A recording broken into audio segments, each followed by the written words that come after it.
Tinakwil ako ng pamilya ko nang magpakasal ako sa binatang magsasaka. Hindi ka bagay sa kadiring yan. Sa 5 taon ay hindi nila ako kinamusta, pero nagsimulang lumago ang kumpanya ng asawa ko hanggang maging bilyon. Biglang dumating ang nanay ko sa bahay, dala ang listahan ng gusto niya, pero namutla siya sa sinagot ko. Bago tayo mag-umpisa sa ating istorya, i-comment mo naman kung taga saan ka at anong oras ka nanonood ngayon. Malay mo, habang sinusundan natin ang buhay ni Miren, may kapareho kang sugat na matagal mo ring kinimkim. Sugat na galing hindi sa ibang tao, kundi sa mismong pamilyang akala mo ay unang magtatanggol sa iyo. Sa malamig na umaga sa Tagaytay, nakatayo si Miren Alvarado sa balkonahe ng malaking mansyon ng kanilang pamilya. Sa labas, makikita ang habang driveway, ang hardin na laging ginugupitan ng mga hardinero, at ang malawak na lupaing minana pa raw ng mga Alvarado sa kanilang mga ninuno. Sa loob naman ng bahay, lahat ay makintab. Ang sahig, ang chandelier, ang mga mamahaling klorera, pati ang ngiti ng mga bisita kapag may okasyon. Pero sa kabila ng lahat ng ganda, may lamig sa mansyon na iyon na hindi kayang tanggalin ng mamahaling kurtina o imported na kape.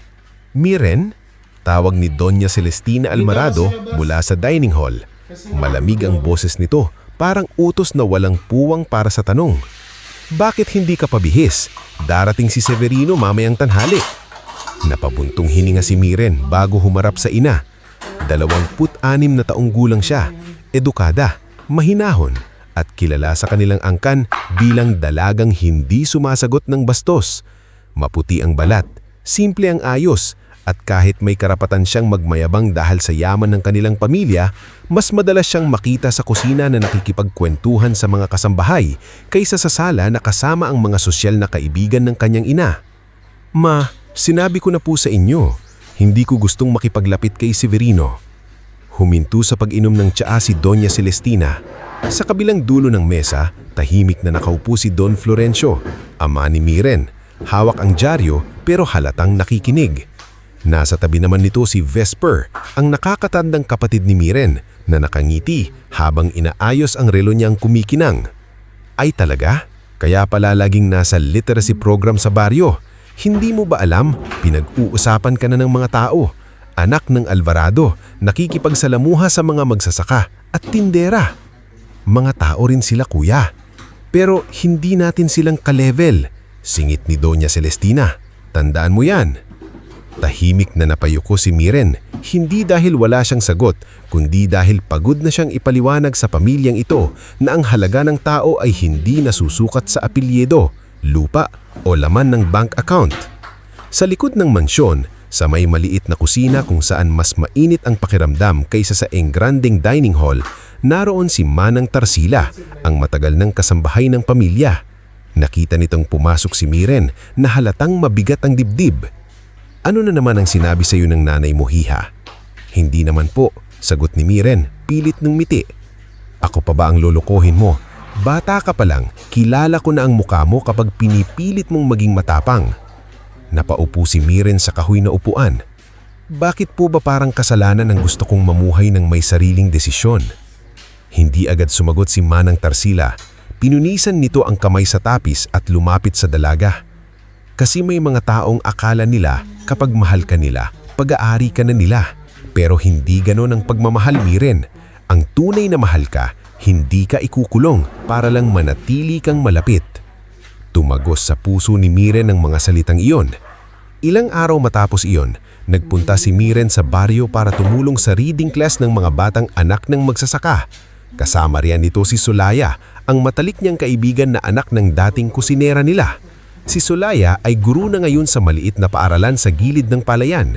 Matapang, direktsahang magsalita at isa sa iilang taong hindi natatakot sabihin kay Miren ang totoo.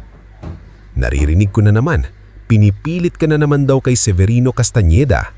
Sa balita, may mga banta na mula sa mga pamilya na hindi natutuma sa pagkalapit ni Miren sa mga tao rito. Marami ring mga nag-aaral ng letra at ang pakanya na may sariling idea tungkol sa bahay ng bahay ni Miren. Bago pa makasagot si Miren, may kaguluhang narinig sa tapat ng palengke. May matandang babae, si Lola Pasing na natumba habang bitbit ang bilaw ng kakanin. Kumalat sa lupa ang paninda nito at may ilang batang napaatras sa gulat. "Lola!" sigaw ni Miren, agad na tumakbo. Pero bago pa siya tuluyang makalapit, may isang binatang mabilis na yumuko para alalayan ang matanda. Nakasuot ito ng kupas na damit, may putik sa laylayan ng pantalon at halatang galing sa bukid. Hindi ito nagdalawang isip na pulutin ang mga kakaning nalaglag kahit nadumihan ang mga kamay niya. "Ayos lang po ba kayo, Lola Pasing?" tanong ng lalaki. Mahinahon ngunit may pag-aalala. "Naku, Elias, salamat," nanginginig na sabi ng matanda. "Nahilo lang yata ako." Sarap Elias. Noon unang narinig ni Miren ang pangalan niya. Lumuhod si Miren sa tabi ng matanda. "Lola, masakit po ba ang balakang niya?" Napatingin sa kanya si Elias. Sandali lang yon, pero sapat para mapansin ni Miren ang kakaibang tingin ng binata. Hindi tulad ng tingin ng ibang lalaki na sinusukat siya mula ulo hanggang paa. Kay Elias, parang tao ang tingin sa kanya, hindi tropeo, hindi anak mayaman, hindi dekorasyon sa hapag ng mga Alvarado. "Mas mabuti pong dalhin natin siya sa health center," sabi ni Elias. Tumanggo si Miren. "Sige, ako na ang sasagot." Umiling si Elias. "Hindi kailangang sagutin lahat ng bagay dahil kaya mong bayaran, Miss Alvarado. Pero salamat, ang importante, madala natin siya agad." Hindi sanay si Miren na may nagsasalita sa kanya ng ganoon. Magalang pero hindi sunod-sunuran. Sa halip na mainis, nakaramdam siya ng respeto. Mula noon, mas madalas nang nag-cross ang landas nila. Si Elias Marapao ay anak ni Mang Darencio at Aling Wena, mga magsasakang matagal nang nangungupahan sa lupang dating pag-aari ng mga Alvarado. Lumaki siya sa bukid, sanay sa init, ulan at putik. Pero sa bawat pag-uusap nila, natutuklasan ni Miren na ang binatang ito ay hindi ordinaryong magsasaka lang, tulad ng mababang tingin ng kanyang pamilya sa mga tulad nito. Isang hapon, matapos ang klase ng mga bata, nadatnan ni Miren si Elias sa lilim ng puno ng mangga, nagsusulat sa lumang notebook. "Ano yan?" tanong ni Miren. Napatingin si Elias at bahagyang ngumiti. "Plano." "Para saan?" "Para sa bukid. Gusto kong gumawa ng maliit na kooperatiba balang araw. Hindi pwedeng habang buhay ang magsasaka ang nagtatanim pero sila ang pinakahuling kumikita." Umupo si Miren sa kabilang dulo ng kahoy na bangko. "Kooperatiba?" "Oh, organic farming, direct selling, sariling packaging. Kung matututo kaming magbenta ng hindi dumadaan sa mapagsasamantalang middleman, mas lalaki ang kita ng mga magsasaka." Tahimik siyang pinakinggan ni Miren. Iba ang ningning ng mata ni Elias habang nagsasalita tungkol sa pangarap. Walang yabang, walang ilusyon. Alam nitong mahirap pero hindi nito tinatrato ang hirap bilang dahilan para hindi magsimula. "Hindi ka ba natatakot na baka pagtawanan ka?" Kinabukasan, kumalat ang tensyon sa buong bahay. Si Vesper ay mas lalong naging mapanukso at si Don Florencio ay nanatiling tahimik, parang lalaking matagal nang isinuko ang sariling boses. Kahit gusto ni Miren na kausapin ng ama, lagi lamang itong umiiwas ng tingin. Ilang araw makalipas, inimbitahan ni Doña Celestina si Elias sa isang hapunan sa mansyon. Akala ni Miren, marahil ay sinusubukan na nitong kilalanin ang binata. Ngulit nang dumating ang gabi, malinaw na bitag iyon. Naroon sina Severino Castañeda, Vesper, ilang kamag-anak at mga kaibigan ni Doña Celestina. Nakaupo si Elias sa mahabang mesa, suot ang pinakamalinis niyang polo, ngulit kita pa rin sa kanyang mga kamay ang bakas ng trabaho sa bukid.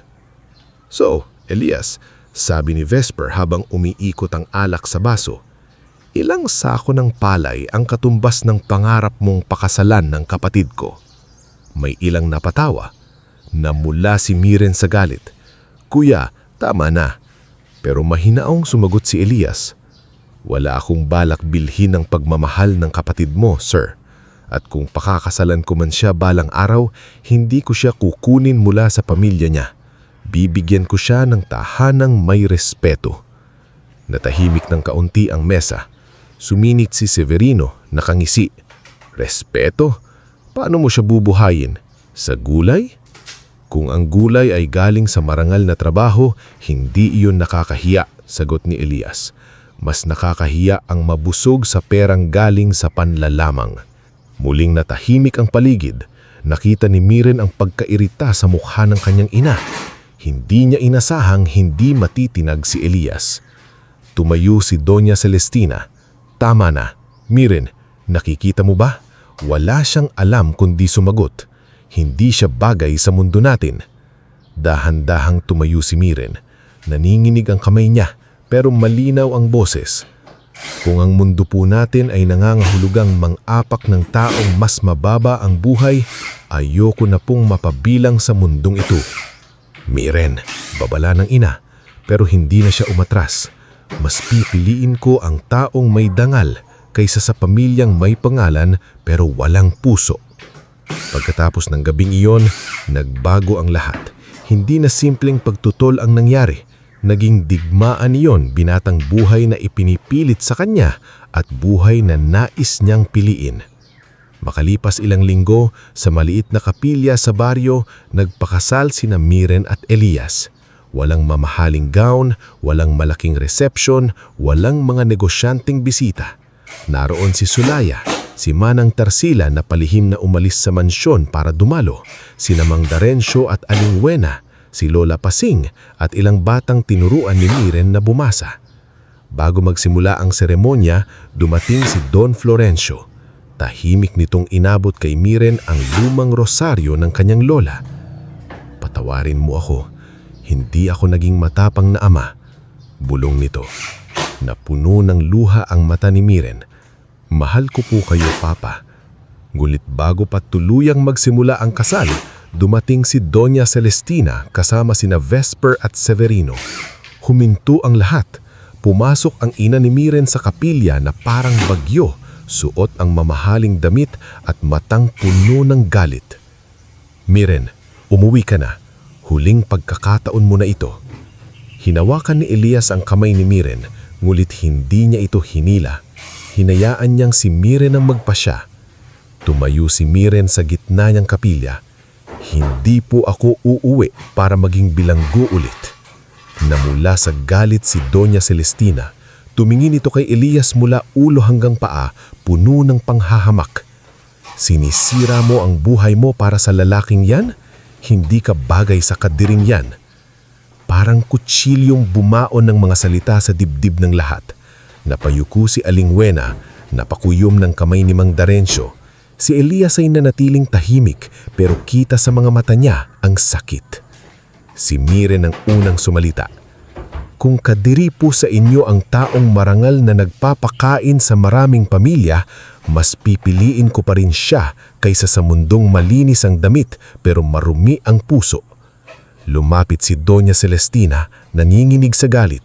Kapag itinuloy mo yan, wala ka ng pamilya, wala ka ng mamanahin, wala ka ng babalikan. Tumulo ang luha ni Miren pero hindi siya bumitaw kay Elias. Kung ang kapalit po ng pagmamahal ninyo ay ang pagtalikod sa taong mahal ko, baka matagal na pala akong walang pamilya. At sa harap ng lahat, kahit sugatan, kahit nanginginig, itinuloy ni Miren ang kasal. Habang sinasabi nila ang kanilang panata, umalis si Doña Celestina, kasunod sina Vesper at Severino. Hindi lumingon si Miren kahit narinig niya ang malakas na pagsara ng pinto ng kapilya. Alam niyang sa sandaling iyon, isinara rin sa kanya ng sariling pamilya ang pintuan ng kanilang tahanan. Ngunit nang tumingin siya kay Elias, nakita niya ang mga matang puno ng pangako.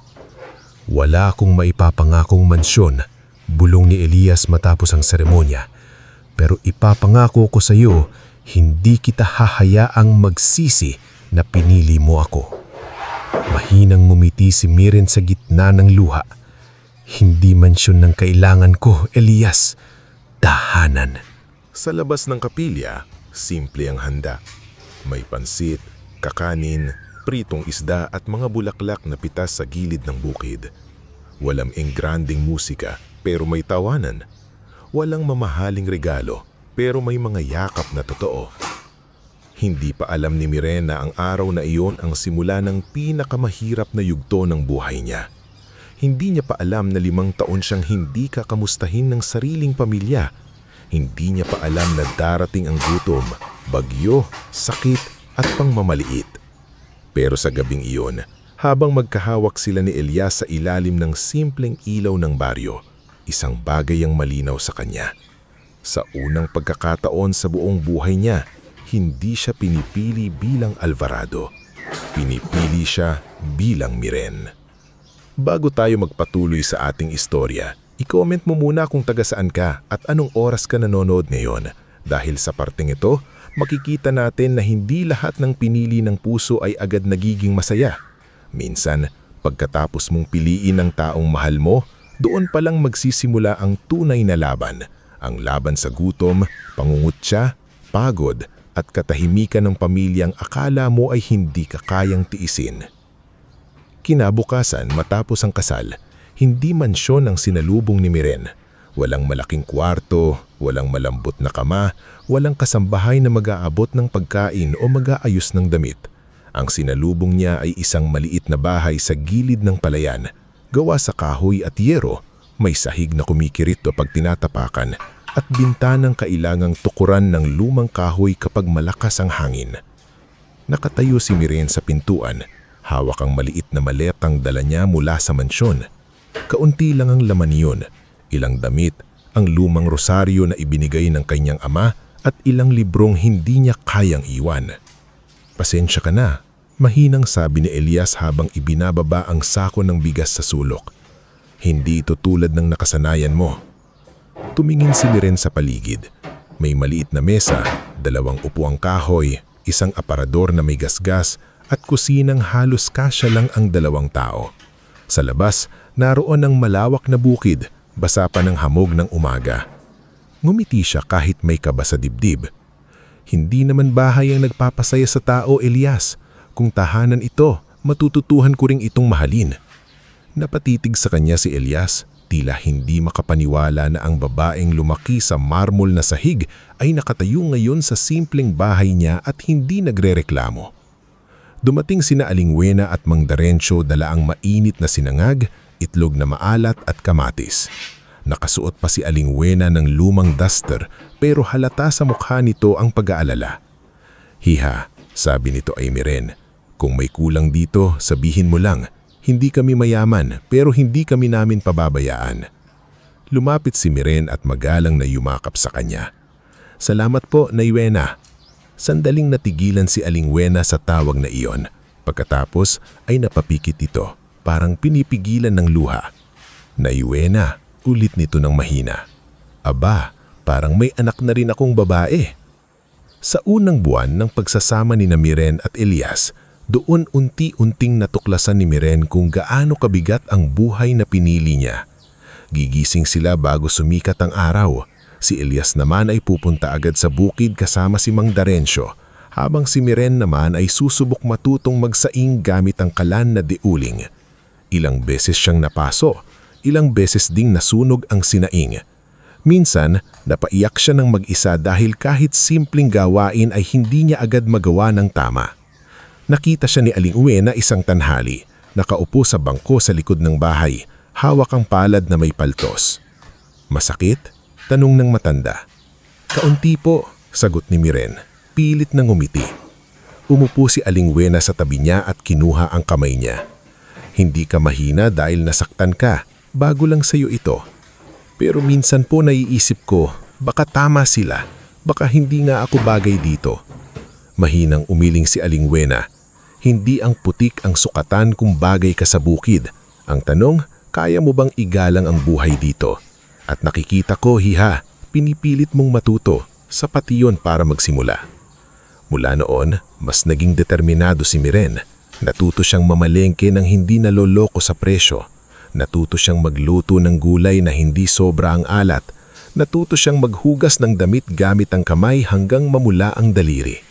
Ngunit higit sa lahat, natuto siyang tumingin sa bukid, hindi bilang buruming lugar, kundi bilang mundong bumubuhay sa maraming pamilya. Si Elias naman, habang pagod sa maghapong trabaho, hindi natutulog agad sa gabi. Sa ilalim ng ilaw ng gasera, binubuklat niya ang mga librong hiniram ni Solaya tungkol sa organic farming, bookkeeping at maliit na negosyo. Minsan, nagigising si Miren sa kaluskos ng papel at nakikita ang asawa niyang nakayuko sa notebook, gumuguhit ng plano ng taniman. "Matulog ka na," sabi ni Miren sa isang gabi. Sagot ni Elias, "Tinitignan ko kung paano natin mababawasan ang gasto sa pataba." Umupo si Miren sa tabi niya. "Pwede ba akong tumulong?" Napatingin si Elias. "Pagod ka na." "Pagod din ako sa pagiging walang silbi," birong sabi niya, pero may bahid ng totoo. Ngumiti si Elias at inabot ang lapis. "Sige, ikaw ang magtala ng gastos natin." Doon nagsimula ang maliit nilang sistema. Si Elias ang bahala sa tanim, kalidad ng lupa at pakikipag-usap sa kapwang magsasaka. Si Miren naman ang nagsusulat ng gastos, nag-aayos ng listahan ng customer at nag-iisip kung paano nila maipapakilala ang gulay ng mas maayos sa palengke.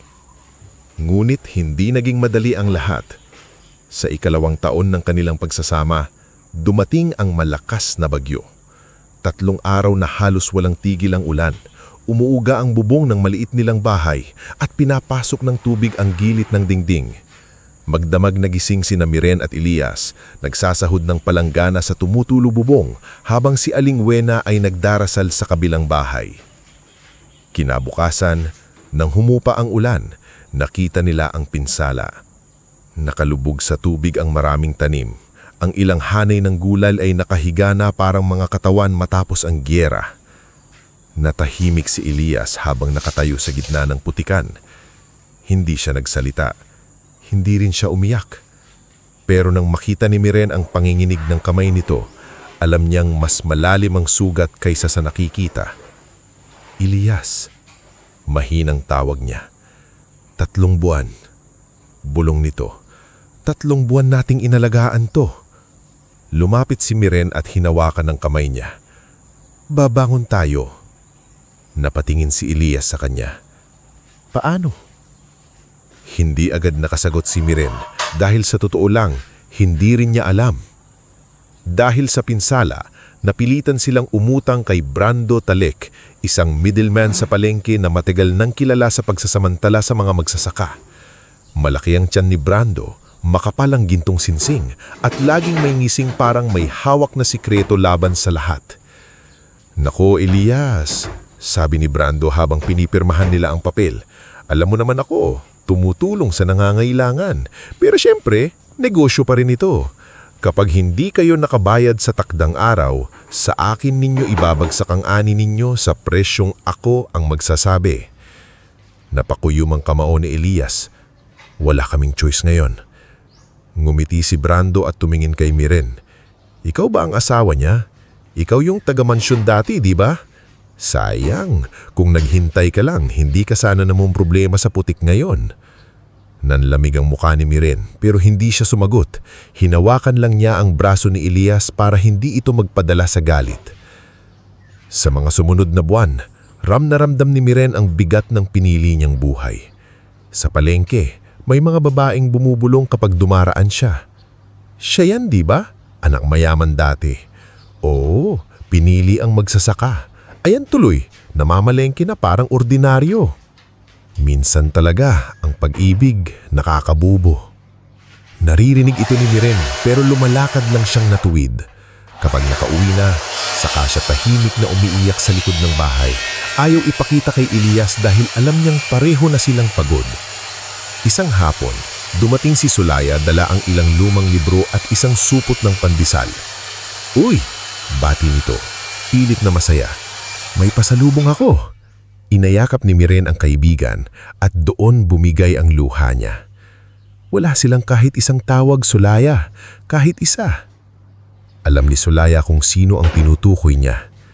5 buwan na mula noong kasal, akala ko kahit si Papa, kahit siya man lang. Hinagod ni Solaya ang likod ni Miren. "Miren, minsan may mga taong mahal ka pero duwag at may mga taong dapat mahal ka pero pinipiling maging bato. Hindi mo kasalanan iyon." Hindi alam ni Miren na ilang linggo bago iyon, Tunay ngang tumitingkang pumunta si Don Florencio sa baryo. Nakapagpasundo na siya ng sasakyan at dala ang isang sobre ng pera at sulat para sa anak. Ngulit bago pa siya makaalis, hinarang siya ni Vesper sa garahe. "Papa, saan ka pupunta?" tanong ni Vesper. "Kay Miren." Mahinang sagot ni Don Florencio. "Kailangan kong makita ang anak ko." Tumawa ng manamig si Vesper. "At anong sasabihin ng mga tao kapag nalaman nilang hinahabol natin siya? Siya ang tumalikod sa pamilya. Anak ko siya. Anak nyo na kinili ang kahiyaan kaysa sa atin. Kung pupuntahan nyo siya, lalong lalakas ang loob niya. At si Mama, alam nyo namang hindi niya palalampasin iyon." Nanatili sa garahe si Don Florencio, hawak ang sobre habang unti-unting nang hihina ang loob. Sa huli, bumalik siya sa kwarto at itinago ang sulat sa drawer. Muli, pinili niyang maging matahimik. Samantala, sa baryo, nagsimulang magbago ang takbo ng buhay ni Miren at Elias nang makilala nila si Tia Ismeria, isang biyudang dating accountant na nakatira sa kabilang kanto. Napansin nito si Miren isang araw na naguguluhan sa talaan ng utang, puhunan at kita. "Anak," sabi nito. Sabi ni Tia Ismeria, kung ganyan ka maglista, malulugi kayo kahit kumikita. Napahiya si Miren. "Pasensya na po, sinusubukan ko lang. Hindi kita pinapagalitan, tinuturuan kita." Umupo ang matanda at kinuha ang lapis. "Ganito, ihiwalay mo ang puhunan, gastos sa bahay, utang at pambili ng binhi. Kapag pinagsama-sama mo lahat, hindi mo malalaman kung saan kayo tunay na nauubusan." Mula noon, naging gabay nila si Tia Ismeria. Hindi ito humingi ng bayad. Ang sabi lang nito, kapag umasenso kayo, huwag ninyong kalilimutan ng mga magsasakang mas walang boses kaysa sa inyo. Isang gabi, habang nag-aayos sila ng produkto para sa palengke, napansin ni Miren na kahit sariwa at maganda ang gulay nila, natatalo pa rin sila ng ibang tindero dahil mas maayos ang pagkakalagay ng mga produkto. "Elias," sabi niya, "paano kung lagyan natin ng pangalan?" "Pangalan? Oo, hindi lang basta gulay. Gawin nating parang may pagkakakilanlan. Malinis, maayos, may kwento." "Anong pangalan?" Nag-isip si Miren. Tumingin siya sa kamay ni Elias, sa lupang nakadikit sa kuko nito, sa ugat ng mga gulay na inani nila. "Lunti ang ugat," sabi niya, "kasi dito nagsisimula ang lahat, sa ugat, sa lupa, sa sipag." Tahimik si Elias, pagkatapos ay ngumiti. "Lunti ang ugat organics." Kinabukasan, gumawa sila ng simpleng karatula gamit ang karton at pintura. Tinulungan sila ni Sulaya gumawa ng maliit na social media page gamit ang lumang cellphone. Kinuhaan niya ng litrato ang gulay, ang bukid at si Elias habang nagtatanim. Si Miren naman ang nagsulat ng maikling caption tungkol sa sariwang ani, patas na presyo at organic na proseso. Sa simula, kuunti lang ang bumili, pero may ilang suki na bumalik dahil napansin nilang mas matagal masira ang gulay ni na Elias. Si Lola Pasing ay tumulong ding ikwento sa mga mamimili na mababait ang mag-asawa. "Bili na kayo rito," sabi ng matanda sa mga dumaraan. "Hindi lang gulay ang mabibili ninyo rito, may dangal pa." Isang umaga, may lalaking nakaputing chef jacket na huminto sa kanilang pwesto. Siya si Chef Roldan, may-ari ng maliit nulit kilalang restaurant sa bayan. "Kayo ba ang lunti ang ugat?" tanong nito. "Opo," sagot ni Miren, bahagyang kinakabahan. "Totoo bang organic ito?" Si Elias ang sumagot. "Opo, maaari po kayong bumisita sa taniman kung gusto ninyong makita." Humanga si Chef Roldan sa sagot. Kumuha ito ng ilang kaing ng gulay at sinabing susubukan sa restaurant. Pagkalipas ng 3 araw, bumalik siya. "Kailangan ko ng regular supply," sabi niya. "Mas maganda ang lasa ng gulay ninyo." Hindi makapaniwala si Miren. Si Elias naman ay napayuko. Tila ayaw ipahalata ang saya. Pero nang makaalis si Chef Roldan, napayakap si Miren sa asawa. "Nagsisimula na tayo. Hindi pa malaki, pero simula na." Dumagdag sa kanilang maliit na grupo si Arman Quito, isang delivery rider na madalas nilang makita sa palengke. Dating scholar si Arman, ngunit hindi nakatapos dahil nagkasakit ang ina. Mabilis siyang kumilos, marunong makipag-usap at hindi umaangal kahit malayo ang biyahe. "Kuya Elias," sabi niya isang araw, Kung gusto nyo, ako na ang maghatid sa restaurant ni Chef Roldan. Mas okay kung hindi kayo mawawala sa pwesto. Magkano ang singil mo? Kahit tama lang po, basta regular. Tinanggap nila si Arman at mula noon, naging bahagi sila ng unti-unting paglawak ng negosyo. Lumipas ang mga taon. Sa ikatlong taon, mas maayos na ang pwesto nila sa palengke. Sa ika-4 na taon, nakapagsimula silang gumawa ng suka, chili garlic, at bottled pickles mula sa sobrang ani para walang nasisira. Si Aling Wena ang unang nagtimpla ng suka at si Miren ang naglagay ng label at maayos na bote. Ngunit sa kabila ng unti-unting pag-angat, may bahagi ng puso ni Miren na nananatiling sugatan. Tuwing kaarawan niya, umaasa siyang may tatawag. Tuwing Pasko, tinitingnan niya kung may mensahe mula sa kanyang ama. Tuwing may bagong tagumpay, lihim niyang iniisip kung proud kaya si Don Florencio. Wala. Kahit nang nagkasakit siya sa ika-4 na taon dahil sa sobrang pagod, walang dumating mula sa mansyon. Mataas ang lagnat niya noon, halos hindi makatayo. Gabi-gabi siyang binabantayan ni Elias, pinupunasan ng noo, pinapainom ng gamot at kinakausap kahit tulog siya. "Huwag mo akong iiwan," bulbul ni Elias isang madaling araw. Akala niyang hindi naririnig ni Miren. Mahina niyang binuka ang mga mata. "Hindi ako aalis." Napahawak si Elias sa kamay niya. "Akala ko noon, ako ang magbibigay ng hirap sa iyo. Pero parang ikaw pa ang mas matapang sa ating dalawa." Ngumiti si Miren kahit nang hihina. "Matapang lang ako kasi hindi mo ako pinaparamdam na mag-isa ako." Pagdating ng ika-5 taon, dumating ang pinakamalaking biyaya sa buhay nila. Ipinanganak ni Miren ang anak nilang babae, si Amihan. Maliit, mapula, at lakas umiyak ang sanggol. Pero sa unang hawak pa lang ni Elias, parang natunaw ang lahat ng pagod ng 5 taon. "Kamukha mo," sabi ni Elias. Hindi, sagot ni Miren. Pagod, ngunit masaya. Manasayo ang tapang. Nang gabing iyon, habang natutulog si Amihan sa tabi niya, tahimik na umiyak si Miren. Hindi dahil malungkot siya sa anak, kundi dahil sa araw na naging ina siya, mas lalo niyang naintindihan kung gaano kasakit ang kayang gawin ng isang ina kapag pinili nitong talikuran ang sariling anak. Wala pa ring tawag mula kay Doña Celestina. Wala pa ring sulat. Wala pa ring kahit simpleng kumusta ka. Makalipas ang ilang buwan, sinabi ni Solaya kay Miren ang isang balitang matagal nitong pinag-isipang sabihin. "Miren, nag-iingat nitong simula. Nagkaroon ng reunion ng pamilya ninyo nung isang linggo." Natigilan si Miren habang inaayos ang bote ng chili garlic. "Reunion?" Tumanggo si Solaya. "Nakita ko sa post ng pinsan mo. Kumpleto sila. May picture sina Doña Celestina, Vesper, Severino, pati ibang kamag-anak." Napangiti si Miren ng mapait. "Hindi ako inimbitahan." Hindi na sumagot si Solaya. Noong gabing iyon, tumingin si Miren kay Amihan na natutulog sa duyan. Lumapit si Elias at niyakap siya mula sa likod. "Masakit pa rin?"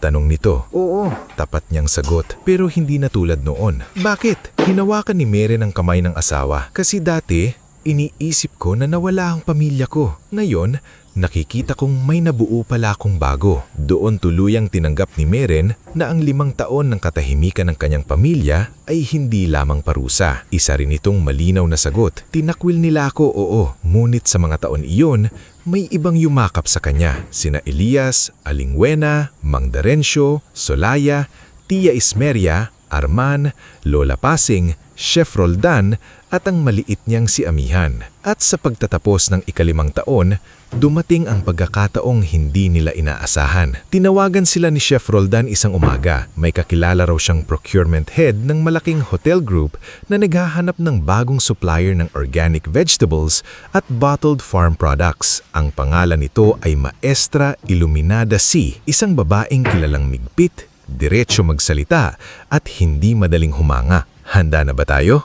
tanong ni Elias kay Miren nang ibaba nito ang tawag. Tumingin si Miren sa paligid, sa maliit nilang processing area, sa mga bote ng suka, sa mga gulay na nakasalansan, sa mga taong tumutulong sa kanila kahit maliit pa ang kita. "Hindi pa perpekto," sabi ni Miren, "pero handa tayong ipakita ang totoo." Dumating si Maestra Iluminada makalipas ang isang linggo. Nakasuot ito ng puting blouse, may dalang clipboard, at halos hindi ngumiti habang iniinspeksyon ang taniman, kusina, imbakan, at records. Kinabahan si Elias sa bawat tanong nito. Ngunit sinagot niya lahat ng tapat. Hindi pa po malaki ang fasilidad namin, pero malinis po. At kung may kulang, aayusin namin. Tumingin si Iluminada kay Meren. At ikaw, anong ginagawa mo rito? Huminga ng malalim si Meren. Ako po ang nag-aayos ng records, branding, customer relations, at product development. Pero higit doon, asawa po ako ng magsasakang naniniwala na hindi kailangang manatiling mahirap ang magsasaka habang pinayayaman niya ang ibang tao. Sandaling natahimik si Iluminada. Pagkatapos, sa unang pagkakataon, ngumiti ito ng bahagya. Maganda ang sagot mo. Pero mas maganda ang nakita ko rito. Hindi lang produkto ang ibinebenta niya.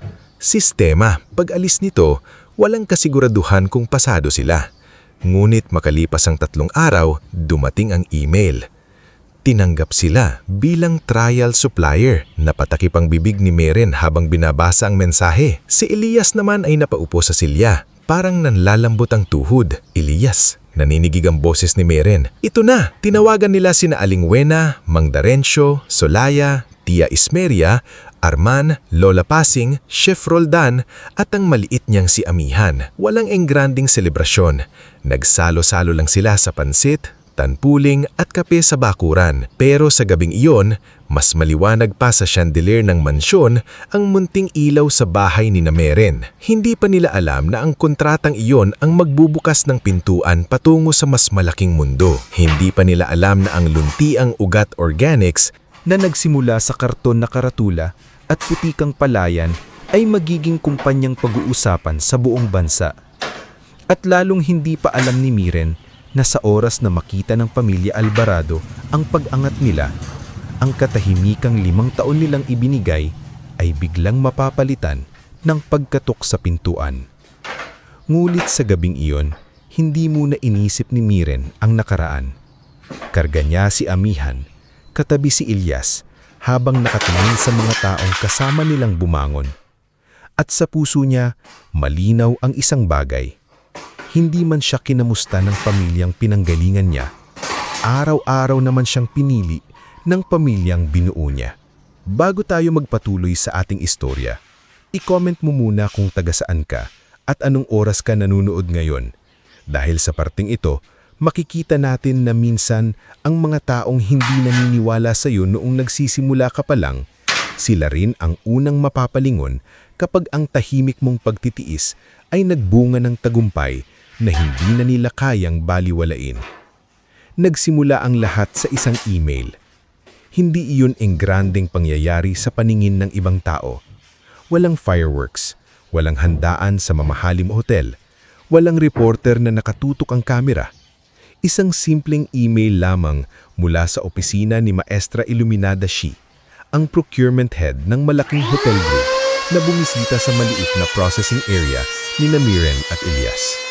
Pero para sa mag-asawang 5 taon nang gumising bago sumikat ang araw, 5 taon nang nagtipid, 5 taon nang nagbenta sa palengke habang tinitiis ang pangungutya. Ang email na iyon ay parang pinto na biglang bumukas matapos silang mabangga ng paulit-ulit sa pader ng kahirapan. Tinanggap sila bilang trial period. Noong unang linggo ng kontrata, halos walang tulog sina Meren at Elias. Kailangang maging pare-pareho ang kalidad ng gulay. Malinis ang bawat bote ng suka at chili garlic. Tama ang label, kumpleto ang resibo, at maaga ang delivery. Si Arman Quito, na noon ay simpleng delivery rider lamang, ang naging pinakamasipag sa pag-ayos ng biyahe. Naghiram pa ng mas malaking kulong-kulong mula sa pinsan niya para lang hindi maipit ang mga kahon.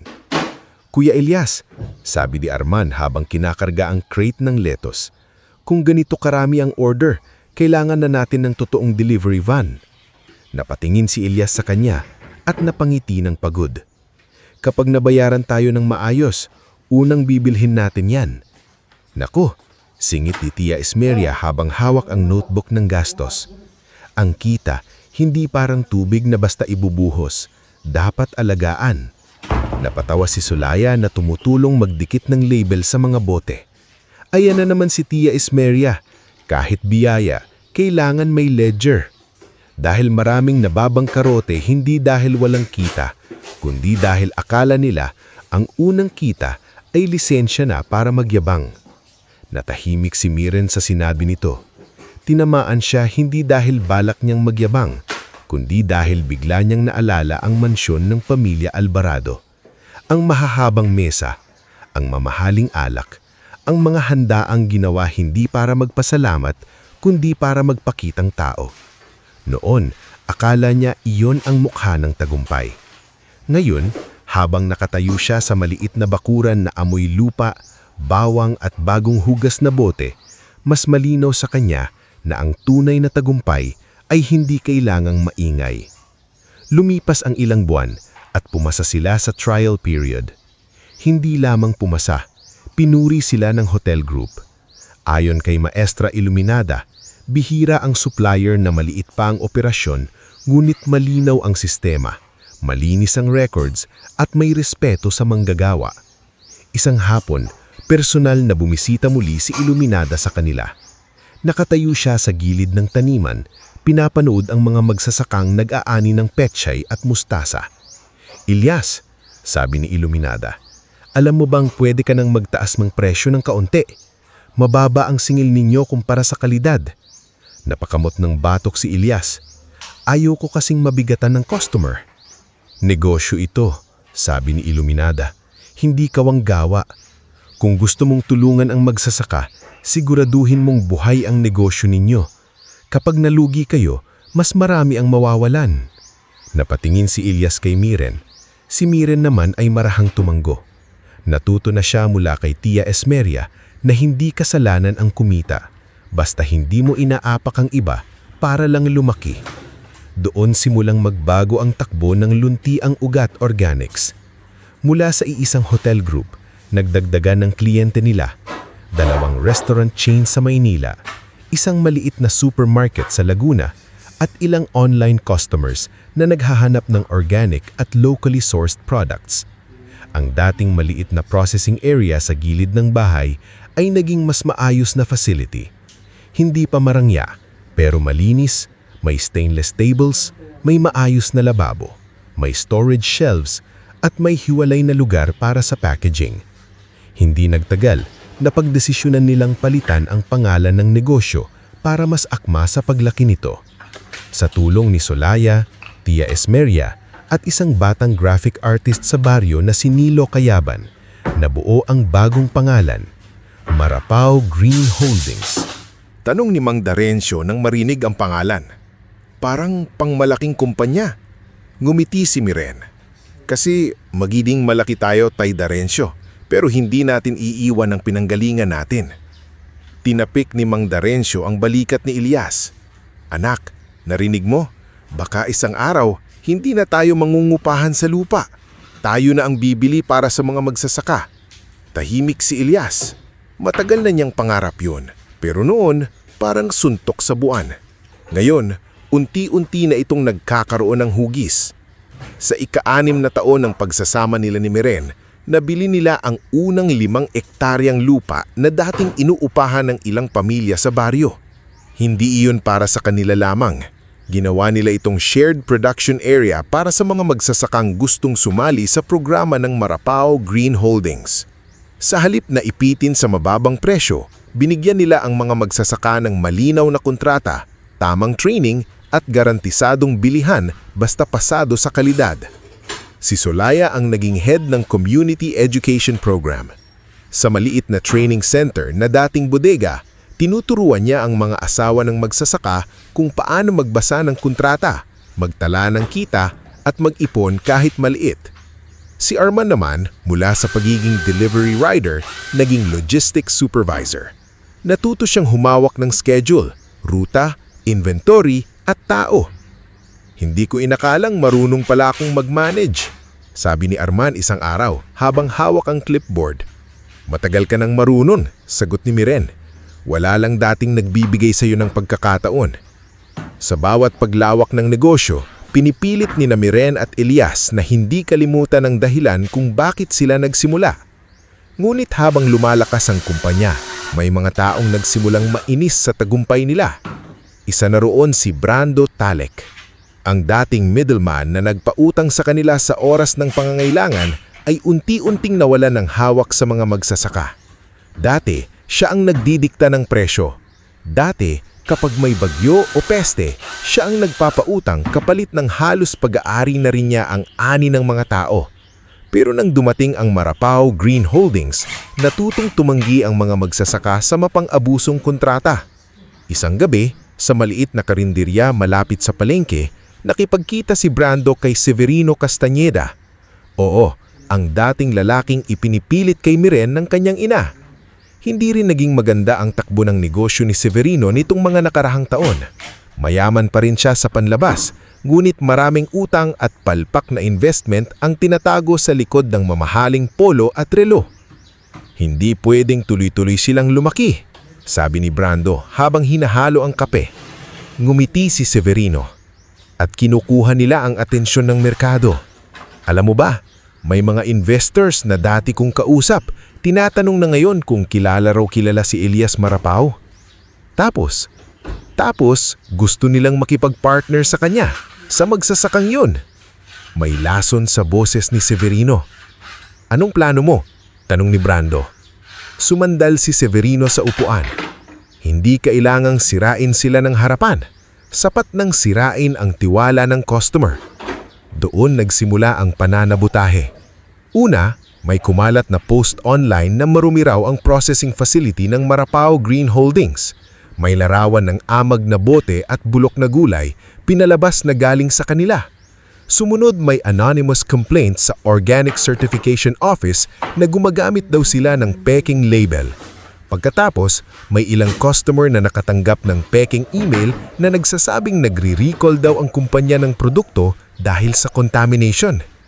Isang umaga, pumasok si Arman sa opisina ni Miren at Elias na halos hingal. "Ma'am Miren, Sir Elias," sabi niya, hawak ang cellphone. "May dalawang supermarket na nag-hold muna ng order. May reklamo raw sa quality natin." Namlamig si Miren habang binabasa ang mensahe. Si Elias naman ay tahimik na nakatingin sa sahig.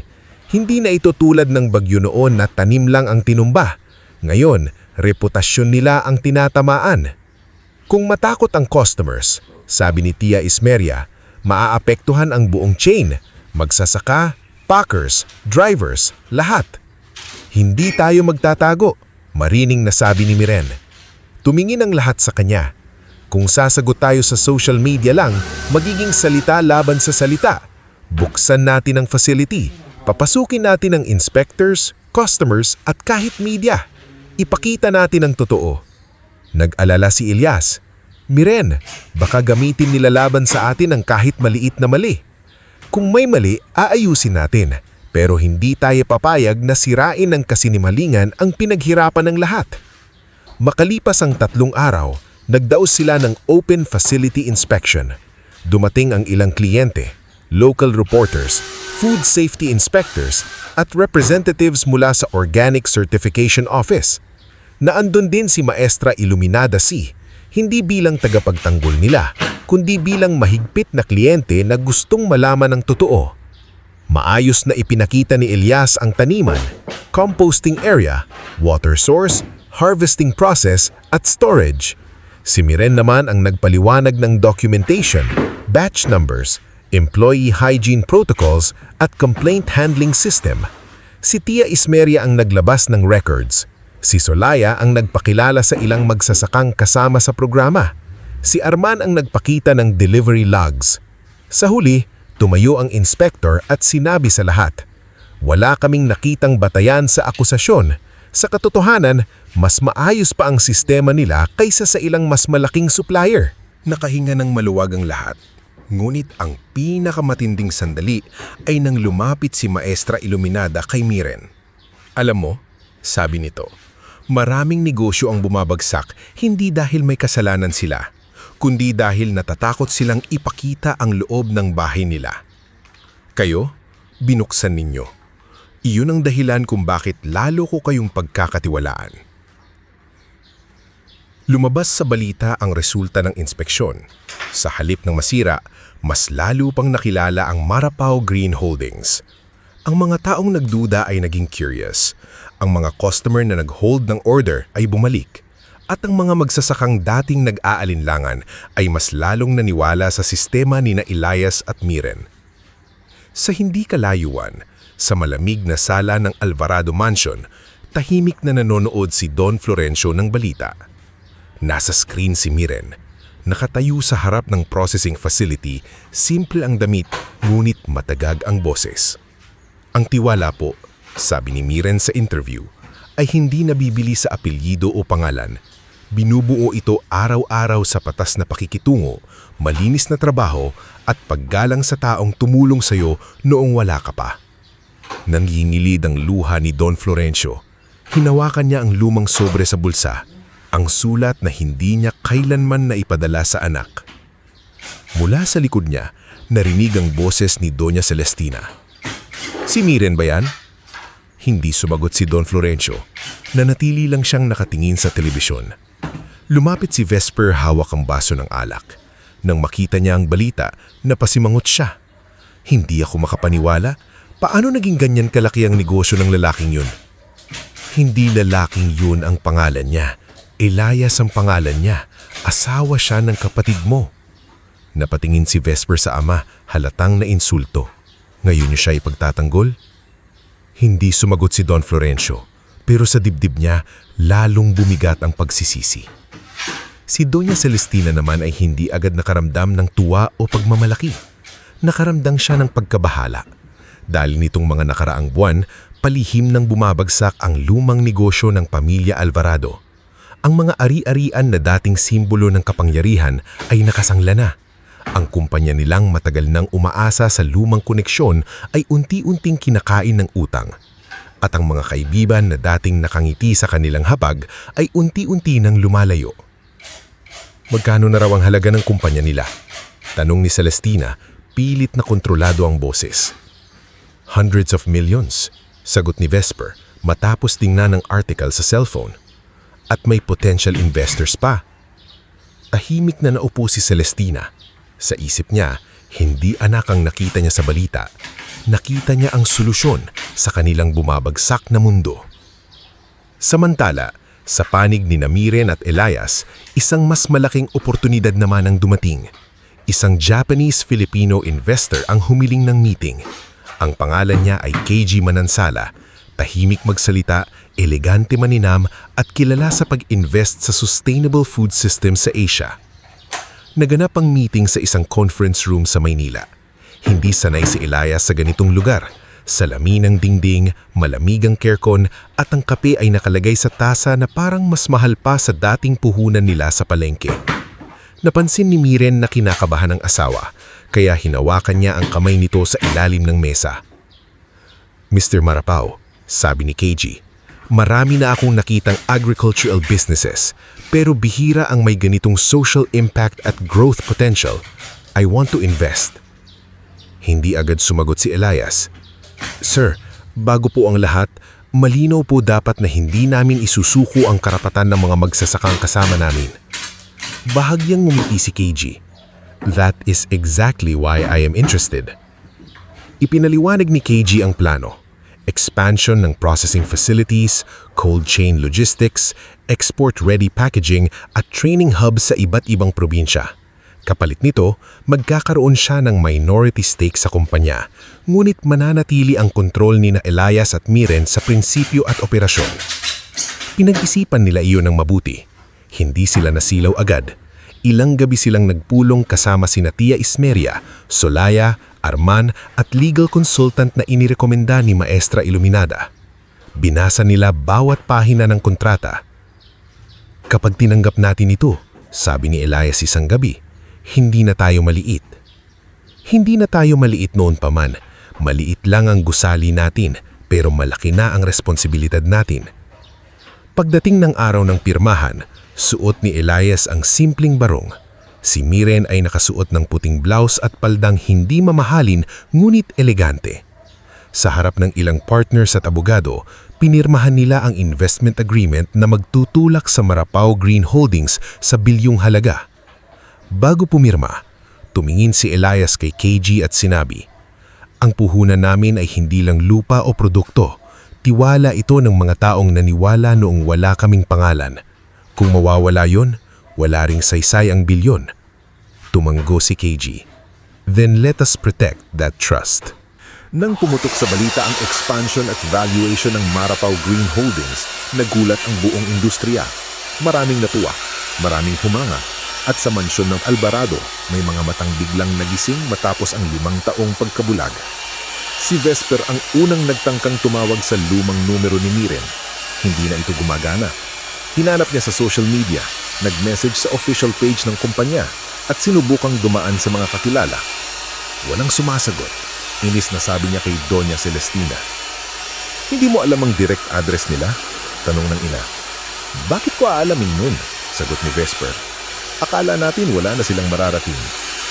Matagal na natahimik si Doña Celestina.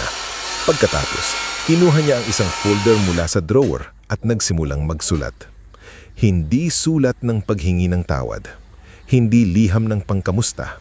Hindi tanong kung buhay pa ba ang anak niya. Kung kamusta ang apo niyang si Amihan o kung paano kinaya ni Miren ang 5 taon. Isang listahan. Nakalagay doon ang kailangang bayaran. Utang ng Alvarado Estate, overdue loans ng kumpanya, renovation ng mansion, bagong sasakyan kay Vesper, monthly allowance at board seat sa Marapaw Green Holdings para sa pamilya Alvarado. Nakita iyon ni Don Florencio at halos hindi makapaniwala. Celestina, sabi niya, mahina ngunit puno ng sakit. Hindi iyan ang dapat mong dalhin sa anak natin. Hindi tumingin ng asawa niya. At anong gusto mong dalhin ko? Luha? Pagmamakaawa? Paghingi ng tawad? Napahinto si Celestina, ngulit saglit lamang. Anak ko siya, may karapatan akong lumapit. Lumapit, oo, sagot ni Don Florenzo, pero hindi maningil. Hindi ka nanay na babalik sa anak, para kang kolektor na pupunta sa taong pinagkakautangan mo. Nanidas ang mukha ni Celestina. Kung hindi dahil sa Alvarado, wala siyang pinag-aralan, wala siyang asal, wala siyang pangalan. Kung hindi dahil sa tapangan niya, sagot ni Don Florencio, baka hanggang ngayon nakakakulong pa rin siya sa bahay na ito. Hindi na nakasagot si Celestina, ngumit hindi rin siya nagbago ng isip. Kinabukasan, nagpasya siyang pumunta sa bahay ni Miren. Isinama niya si Vesper, si Severino na ngayon ay desperadong makalapit sa lumalaking kumpanya, at isang abogado na si Ate Gualberto Nemes. Sa isip niya, kapag nakita siya ni Miren, babalik ang dating anak na sumusunod sa utos, natatakot sa galit at naghahanap pa rin ng pagmamahal ng ina. Hindi niya alam na 5 taon nang nagbago si Miren. Sa kabilang dako, sa malawak ngunit payak na tahanan ni Miren at Elias, naghahanda ang lahat para sa anniversary celebration ng kumpanya. Hindi iyon party ng mayayaman. Isa iyong salo-salo ng magsasaka, empleyado, kapitbahay at lahat ng tumulong mula sa simula. May mga mesa sa bakuran, may banderitas, may lutong bahay at may mga batang naghahabulan sa damuhan. Si Miren ay nasa kusina, tumutulong maghahain ng pagkain, habang si Elias ay nakikipag-usap sa mga magsasaka tungkol sa bagong training hub. Si Amihan, 5 taong gulang na, ay tumatakbo sa bakuran hawak ang maliit na bulaklak na pitas sa hardin. Ma, tawag ng bata, marami po bang pupunta? Oo anak, sagot ni Miren, yumuko para ayusin ang buhok nito. Lahat ng naging parte ng pamilya natin. Hindi pa niya alam na may paparating na sasakyang matagal na niyang hindi nakikita. Isang itim na SUV ang huminto sa tapat ng bahay. Sumunod ang isa pa. Tumigil ang tawanan ng ilang tao. Napatingin si Elias sa gate.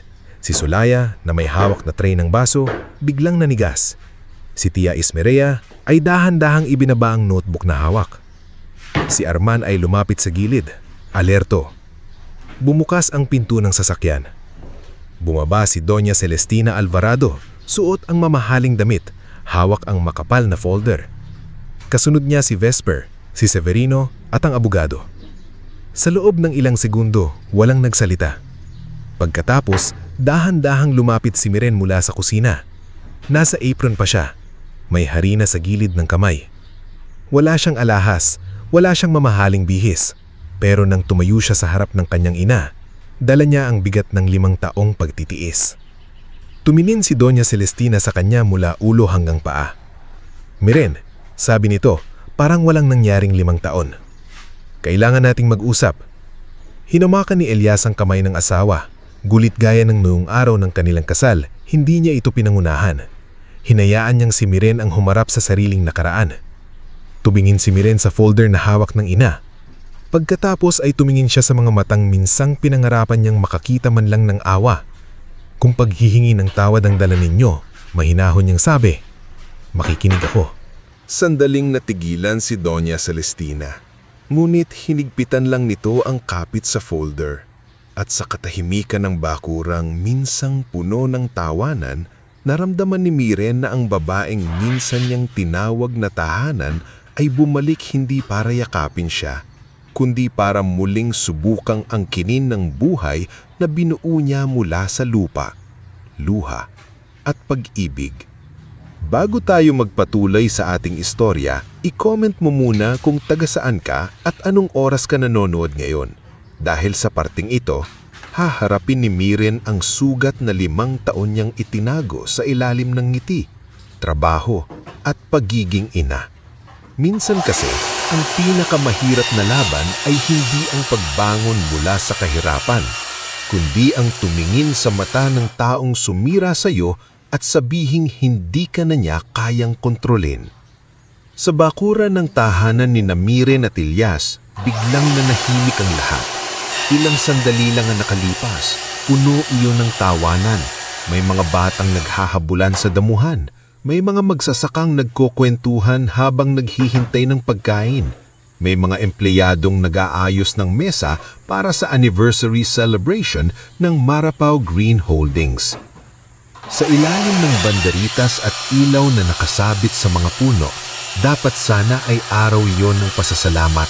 Pagdiriwang ng lahat ng taong hindi sumuko noong wala pa silang puhunan kundi sipag, tiwala at pangarap. Ngunit nang bumaba si Doña Celestina Alvarado mula sa itim na SUV, tila bumalik ang lamig ng mansyon sa gitna ng mainit na bakuran. Hawak nito ang makapal na folder, parang dokumentong mas mahalaga pa kaysa sa anak na 5 taon niyang hindi kinamusta. Kasunod niya si Vesper, nakasuot ng mamahaling polo at may matang puno ng pagkayamot. Si Severino Castañeda na pilit ang ngiti habang tila sinusukat ang buong paligid, at si Attorney Gualberto Nemes, isang lalaking may dalang leather briefcase at mukha ng taong sanay manakot gamit ang batas. Nakatayo si Miren sa harap nila. Suot pa rin ng simpleng apron. May bahid ng harina ang kamay niya dahil tumutulong siya kanina sa kusina. Wala siyang mamahaling alahas, walang kasamang bodyguard, walang kahit anong palamuti ng bilyonaryang negosyante.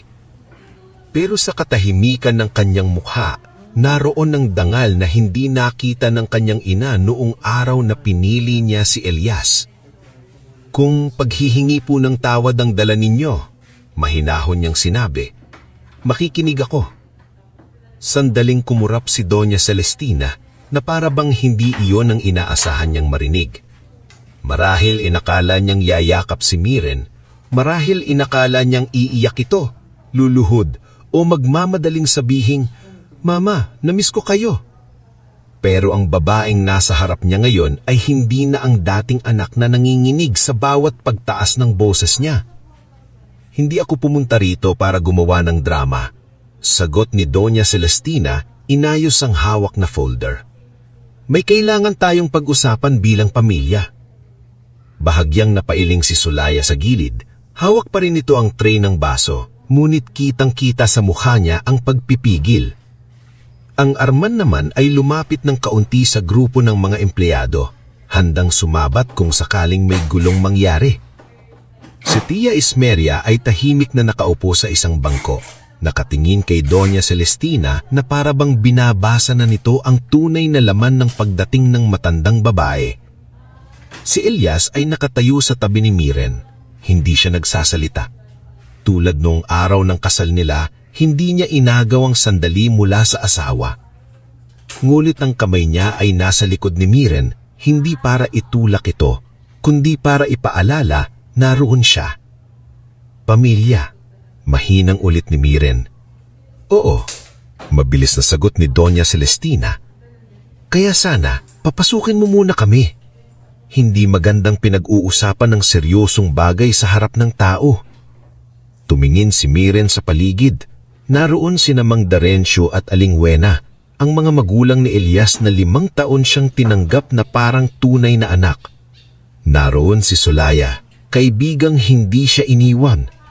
Naroon si Tia Ismeria, si Arman, si Chef Roldan, ilang magsasaka, packers, drivers at mga kapitbahay. Sila ang mga taong nakakita ng pawis at luha sa bawat hakbang ng pagbangon nila. Sila po ang pamilya ko, sabi ni Miren. Kung ang pag-uusapan ninyo ay tungkol sa buhay na binuo namin, wala akong itatago sa kanila. Kumunot ang noo ni Vesper. Grabe ka naman, Miren. 5 taon lang tayong hindi nagkausap, ganyan ka na magsalita. Biglang lumamig ang tingin ni Miren. 5 taon lang. Natahimik si Vesper, pero mabilis nitong binalik ang kayabangan. Hindi naman kami ang tumalikod. Ikaw ang umalis. Umalis ako para magpakasal sa taong mahal ko. Hindi ako umalis para burahin ninyo ako. Sumingit si Severino na pilit ang ngiti. Miren, baka naman pwede tayong maging mahinahon. Ang tagal na, hindi na tayo bata. Tinignan siya ni Miren. Tama ka, Severino, hindi na tayo bata. Kaya sana, alam mo na rin kung kailan hindi dapat makisawsaw. Napakurap si Severino, napahiya sa harap ng mga taong nakapaligid. May ilan sa mga empleyado ang nagkatinginan, ngunit walang tumawa. Ramdam ng lahat na hindi ito ordinaryong bisita. Ibinuka ni Doña Celestina ang folder at inilabas ang ilang papel. Miren, hindi kami pumunta rito para makipag-away. Ang Alvarado Estate ay may pansamantalang problema sa cash flow. May ilang loan na kailangang bayaran. At dahil anak ka ng pamilya, natural lang na tumulong ka. Pansamantalang problema? Tanong ni Tia Ismeria mula sa upuan. Hindi napigilang magsalita. Kapag ang estate ay nakasangla, ang kumpanya ay baon sa utang at ang monthly expenses ay higit sa pumapasok na kita, hindi na iyon pansamantala. Iyon ay mismanagement. Natanungon si Doña Celestina. At sino ka naman? Tumayo si Tia Ismeria. Mahinahon nguhit matalim ang boses. Ako ang tumulong sa anak mo nung hindi niya alam kung paano pagkakasyahin ang puhunan, pagkain, gamot at utang sa loob ng 1 linggo. Ako ang nagturo sa kanya na hindi lahat ng may apelyido ay marunong humawak ng pera. Namula sa galit si Doña Celestina. Hindi kita kinakausap. Pero ang pera ng kumpanyang tinutukoy mo, sagot ni Tia Ismeria, pinaghirapan ng maraming taong narito. Kaya may karapatan silang marinig kung paano ninyo balak gastusin iyon. Mabilis na sumingit si Attorney Gualberto. Maaaring hindi ito ang tamang lugar para sa ganitong usapan. May mga legal obligations ang bawat anak sa magulang, lalo na kung ang pamilya ay nangangailangan. Tumingin si Miren sa abogado. Attorney, kung ang pinag-uusapan po ninyo ay suporta sa magulang, hindi ko tinatakasan iyon. Pero kung ang laman ng folder na iyan ay luho, negosyo at posisyon sa kumpanyang hindi nila itinayo, ibang usapan na po iyon. Saglit na natahimik ang abogado, halatang hindi inaasahang ang linaw ng sagot ni Miren. Ibinigay ni Doña Celestina ang folder kay Miren. Basahin mo. Tinanggap ni Miren ang folder. Tahimik niyang binuklat ang mga pahina. Nakita niya ang listahan. Pagbabayad sa loan ng Alvarado Estate. Settlement sa bank obligations ng lumang kumpanya, renovation ng mansyon, bagong SUV para kay Vesper, monthly allowance para kay Doña Celestina, personal driver at staff para sa pamilya Alvarado, at board seat para sa pamilya Alvarado sa Marapao Green Holdings. Sa huling pahina, may nakasulat pang proposal na dapat gamitin ng Marapao Green Holdings ang Alvarado name sa ilang produkto para raw mas mataas ang market prestige. Nang mabasa iyon ni Miren, napangiti siya, hindi ng saya, kundi ng sakit na napagod ng masaktan. Ma, sabi niya, itinaas ang tingin mula sa papel. Sa 5 taon, ni isang beses hindi ninyo ako tinawagan.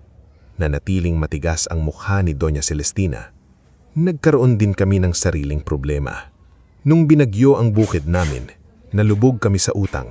Wala kayong tawag. Nung pinagtatawanan ako sa palengke dahil anak mayaman daw akong napariwara, wala kayong tawag. Nung nagkasakit ako at halos hindi makatayo, wala kayong tawag. Nung ipinanganak si Amihan, apo ninyo, wala kayong tawag. Napatingin si Doña Celestina kay Amihan na nakatayo sa likod na alingwena. Hawak ng bata ang palda ng matanda, nagtataka sa nangyayari. Sa unang pagkakataon, bahagyang lumambot ang mukha ni Doña Celestina pero hindi sapat para matabunan ang kapal ng folder sa kamay ni Miren. "Ma," sabi niya, itinaas ang tingin mula sa papel. "Hindi ninyo alam kung ilang gabi akong umasa," sabi ni Miren. Nanginginig na ang boses ngunit hindi nawawala ang tatag. "Tuwing kaarawan ko, iniisip ko baka may mensahe. Tuwing Pasko, iniisip ko baka may sulat. Nung naging ina ako, inisip ko kahit doon, maalala niyo akong anak." Tahimik ang bakuran, pati mga batang naglalaro ay hindi na gumagalaw. Huminga nung malalim si Miren at ibinalik ang folder sa ina. "Pero hindi ninyo ako binalikan bilang anak," sabi niya. "Binalikan niyo ako bilang solusyon sa utang ninyo." "Miren, huwag kang bastos," matigas na sabi ni Doña Celestina. "Hindi po ako bastos," sagot ni Miren. "Nayon lang ako naging malinaw." Humakbang si Vesper. "Masyado ka nang yumabang, porke yumamang ang kumpanya nyo, nakalimutan mo na kung sino ka." Tumingin siya sa Elias, sa unang pagkakataon, nagsalita. Hindi niya nakalimutan kung sino siya. Kayo ang hindi kailanman nakakilala sa kanya. "Tumahimik ka," singaw ni Vesper. "Kung hindi dahil kay Miren, magsasaka ka pa rin ngayon na nakayapak sa putik." May ilang magsasaka ang napabuntong hingga. Si Mang Darencio ay napakuyom ang kamao, ngulit pinigilan siya ni Alingwena. Lumapit si Arman, hindi na napigilan. "Sir, nung nagsisimula kami, ako ang nagdi-deliver gamit ang sirang motor. Si Sir Elias ang nagbubuhat ng gulay. Si Ma'am Miren ang nagdidikit ng label hanggang madaling araw. Wala kaming nakitang Alvarado sa putik." Tumingin siya kanya ng mapagmata. "At ikaw? Driver ka lang, hindi ka kasali sa usapan." "Logistics director na siya ngayon," mahinahon sabi ni Miren. "At kahit noong driver pa siya, mas malaki ang ambag niya sa buhay ko kaysa sa inambag mong pangungutya." Napaatras si Vesper sa hiya at galit. Si Solaya naman ay lumapit din. "Kung iniisip ninyo na ang apelidong Alvarado ang nagpatayo ng kumpanyang ito, nagkakamali kayo. Si Miren ang gumawa ng unang branding. Siya ang kumausap sa unang customers. Siya ang nagtiis na tawaran, pagtawanan at maliitin sa palengke. Hindi ninyo siya kilala bilang negosyante dahil hindi ninyo siya pinanood habang nagiging ganito." "Enough," sabi ni Doña Celestina, nanginginig na sa galit. "Hindi ako pupunta rito para insultuhin ang mga taong hindi ko kilala. Pero pumunta po kayo rito para manghingi sa mga taong hindi ninyo kinilala," sagot ni Miren. Parang sinampal si Doña Celestina sa sagot na iyon. Bigla siyang namutla, hindi dahil sigaw ang narinig niya, kundi dahil ang bawat salita ni Miren ay totoo. Pinilit ni Severino na bawiin ang sitwasyon. "Miren, baka pwede namang pag-usapan ng maayos. Hindi rin naman sigurong masama kung may Alvarado representation sa board. Mas makakatulong iyon sa image ninyo." "Image?" tanong ni Elias. "Oo," sagot ni Severino. "Aminin natin, kahit lumaki kayo, iba pa rin ang dating kapag may old family name sa likod." Dahan-dahang lumapit si Elias sa mesa kung saan nakalagay ang ilang produkto ng Marapao Green Holdings. Kinuha niya ang isang bote ng suka. Ang label ay may simpleng logo ng dahon at ugat. "Ang produktong ito," sabi ni Elias, "galing sa tubo ni Namang Lando at Aling Perla. Ang sili, galing sa sakahan ni na Junabel at Cardo. Ang bote, nilinis ng packaging team ni na Melesha. Ang delivery, inayos ng grupo ni Arman. Ang unang customer, pinakilala ni Chef Roldan. Ang training, pinangunahan ni Solaya. Ang records, inayos ni Tia Ismeria. Ang plano, pinagpuyatan namin ni Miren." Tumingin siya kay Severino, pagkatapos kay Vesper at Doña Celestina. Sabihin ninyo sa akin, dagdag ni Elias, saang parte roon pumasok ang apelido ninyo? Walang nakasagot. Naramdaman ni Miren ang bigat ng sandali. Hindi niya gustong ipahiya ang ina sa harap ng maraming tao, ngulit kung hahayaan niya itong manalo sa katahimikan, muli niyang ipagkakanulo ang sarili. Kinuha ulit niya ang folder at isinara. "Ma," sabi niya, "mas mahinahon na gayon. Hindi ako bangko na babalikan ninyo kapag ubos na ang yaman ninyo. Anak ako na 5 taon ninyong hindi kinamusta." Napapikit si Don Florencio na tahimik palang bumaba mula sa ikalawang sasakyan at nasa likod ng grupo. Hindi agad siya napansin ng lahat dahil hindi siya nagsalita mula nang dumating. Ngulit nang narinig niya ang salitang iyon, tila may bumagsak na mabigat sa dibdib niya. Nakita siya ni Miren. "Papa," mahina niyang sabi. Lumapit si Don Florencio, mabagal ang hakbang. Mas payat na siya kaysa sa huling pagkikita nila. May lungkot sa mukha, may panghihinayang sa bawat guhit ng mata. "Miren," sabi niya, halos pabulong, "patawarin mo ko." Napuno ng luha ang mata ni Miren, ngunit nanatili siyang nakatayo. "5 taon po, Papa." Tumanggo ang ama. "Alam ko, at walang dahilan na sapat para doon." Napalingon si Doña Celestina sa asawa. "Florencio, huwag ngayon." "Ngayon," sagot ni Don Florencio. Sa unang pagkakataon ay malinaw ang boses. "Ngayon ko sasabihin, dahil matagal na akong naging duwag." Natahimik ang lahat. Lumapit si Don Florencio kay Elias. "Patawarin mo rin ako. Noong araw ng kasal ninyo, dapat ipinagtanggol kita. Dapat ipinagtanggol ko kayong dalawa." Hindi alam ni Elias ano ang sasabihin. Sa huli, tumanggol lang siya. "Ang mahalaga po, nandito kayo ngayon." Ngulit hindi matanggap ito ni Doña Celestina. "Nakakahiya ka, Florencio. Sa harap ng mga taong ito, kakampihan mo sila laban sa sariling pamilya?" Tumingin si Don Florencio sa asawa. "Sila ang pamilya natin. Ikaw ang matagal nang nakalimot." Napumutla si Doña Celestina. Si Vesper ay parang batang nawala ng kampi. Muling humarap si Miren sa ina. "Hindi ko kayo itataboy gaya ng ginawa ninyo sa akin, pero may hangganan ng pagtutulong ko." Humigpit ang hawak ni Doña Celestina sa folder. "Anong ibig mong sabihin? Kung may kailangan si Papa sa gamot, check-up o pangangalaga, tutulungan ko siya.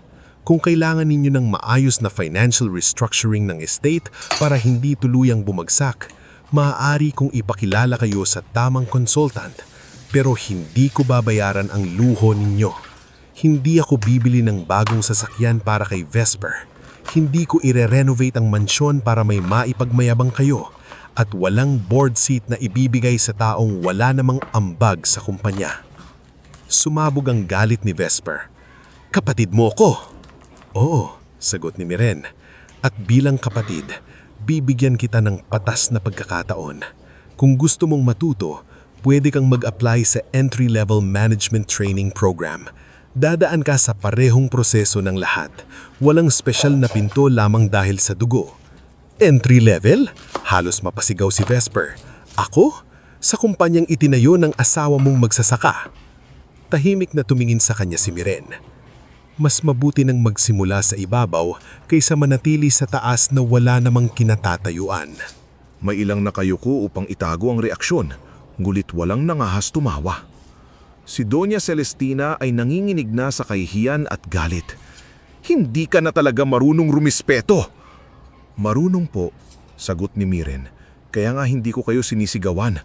Pero ang respeto ay hindi ibig sabihin papayag akong tapakan ninyo ulit ako." Tumingin si Doña Celestina kay amihan. "At ang batang iyan? Apo ko siya. May karapatan akong makilala siya." Lumapit si Miren kay amihan at marahang hinawakan ang balikat ng anak. "May pagkakataon po kayong makilala siya kapag kaya na ninyong igalang ang kanyang ama, ang kanyang lola at lolo rito at ang buhay na mayroon kami. Hindi ko hahayaang lumaki ang anak ko sa parehong takot na pinagdaanan ko." Nabigla si Doña Celestina. Parang ngayon lang niya nauunawaan na hindi na niya hawak ang lahat. Kung tunay po kayong gusting bumalik, dagdag ni Miren, magsisimula tayo sa paghihingi ng tawad, hindi sa listahan. Ilang segundo silang nagkatitigan. Sa mga mata ni Doña Celestina, naglaban ang pride at takot. Ngunit sa huli, pride pa rin ang nanaig. Halika na, Vesper. Wala tayong mapapala rito. Dinampot niya ang folder, ngunit bago siya tuluyang tumalikod, huminto siya at tumingin kay Miren. Darating ang araw, pagsisisihan mong tinalikuran mo ang pamilya mo. Sa pagkakataong iyon, hindi na nanginginig si Miren. Hindi ko kayo tinalikuran, Ma. Tumigil lang akong habulin ang mga taong mas piniling mawala ako kaysa tanggapin kung sino ako. Umalis si Doña Celestina kasama sina Vesper, Severino at Attorney Gualberto. Ngunit si Don Florencio ay nanatili. Hindi siya sumakay sa sasakyan. Nakatayo siya sa bakuran, parang taong unang beses nakahinga matapos ang matagal na pagkakakulong. "Florencio!" Tawag ni Doña Celestina mula sa SUV. Hindi siya lumingon. Sa halip, lumapit siya kay Miren. Nanginginig ang kamay niya habang inihahabot ang isang lumang sobre, kupas na, lukot at halatang matagal nang itinago. "Sinulat ko ito noong unang taon ninyo ni Elias, hindi ko na ipadala. Hindi dahil hindi kita mahal, kundi dahil mahina ako."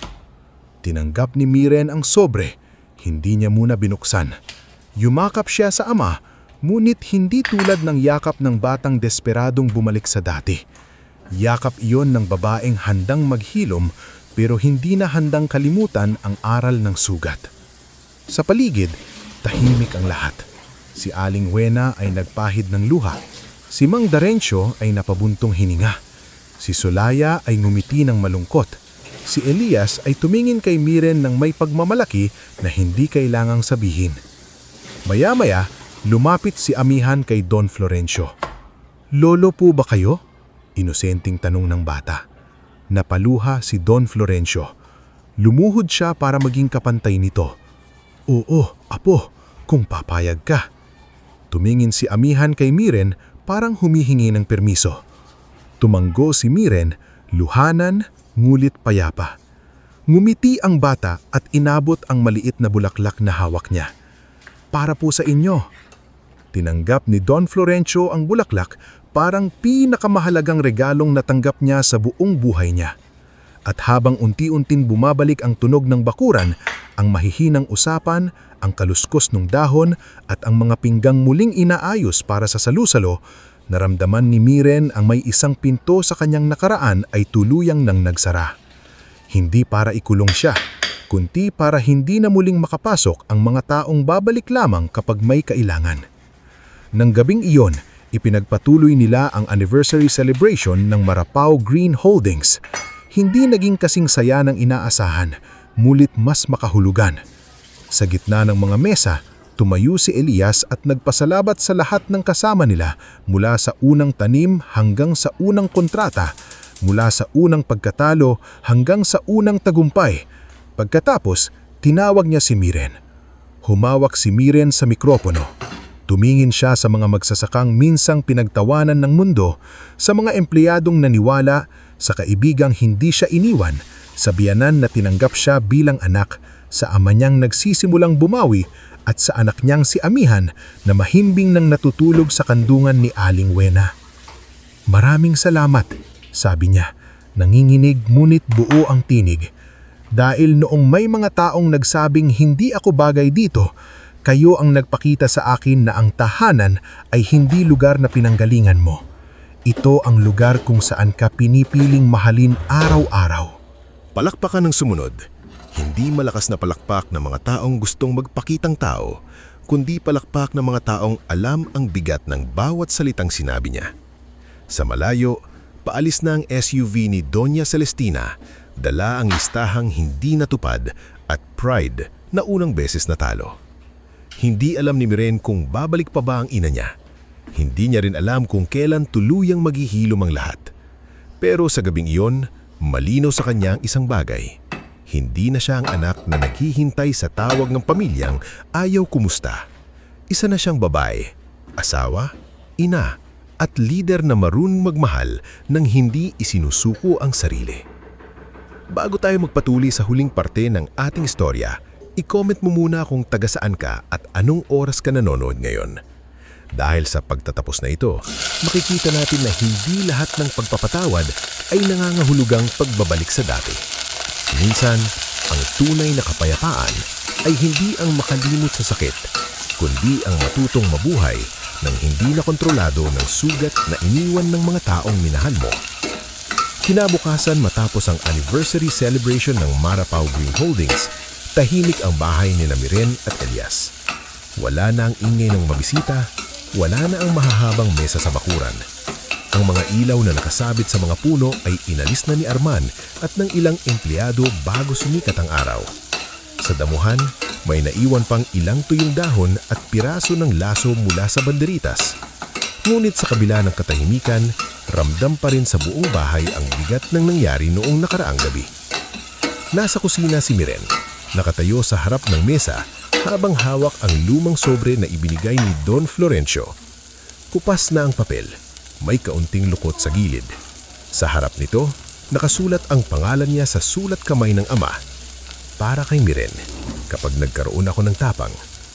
Matagal niya itong tinitigan. Lumapit si Elias, may hawak na tasa ng kape. Hindi siya agad nagsalita. Inilapag na niya ang kape sa tabi ng asawa at tumayo sa tabi nito. Hindi mo kailangang buksan ngayon, mahinahon niyang sabi.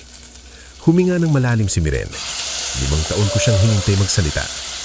At ngayon, baka ikaw naman ang kailangan ng panahon para makinig. Napatingin si Miren kay Elias.